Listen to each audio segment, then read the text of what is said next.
मांजरसुंबा येथील हे बॅनर आपण पाहू शकता. मांजरसुंब्याचं बॅनर आहे. पहा, इथून पाटोदा 28 किलोमीटर.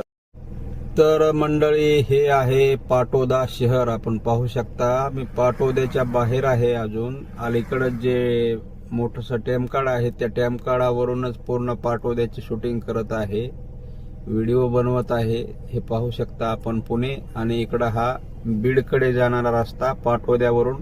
आणि आपण पुढं पाहणार आहोत की या ठिकाणी स्वर्गवासी मुंडे साहेबांची जयंती कशा प्रकारे साजरी केली जात आहे, कसे कसे बॅनर वगैरे लावलेले आहेत मुंडे साहेबांच्या जयंतीचे, ते आपण पाहणार आहोत. चला जाऊया पुढे. इथं पाहू शकता बघा, अशा प्रकारे या ठिकाणी बॅनर आहे. पाहिलं, राष्ट्रवादी काँग्रेस पक्षाचा बॅनर मुंडे साहेबांच्या जयंती. पाहताय ना मंडळी, हे पाटोदा शहर पहा. आणि पुढे पाहू आपण बॅनर साहेबांच्या जयंतीचे.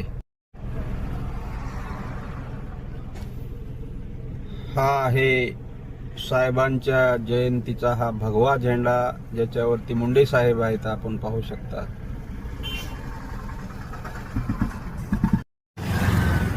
आणि हे पाटोद्याच्या चौकातलं हे बॅनर आपण पाहू शकता. या ठिकाणी पाटोद्याच्या चौकातलं हे आहे बॅनर, अशा प्रकारे.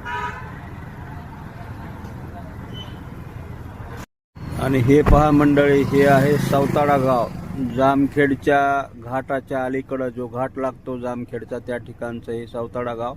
आणि त्या ठिकाणची ही मुंडे साहेबांची जयंती अशा प्रकारे या ठिकाणी साजरी करण्यात आलेली आहे. हे पहा, जयंती साजरी झालेली आहे साहेबांची.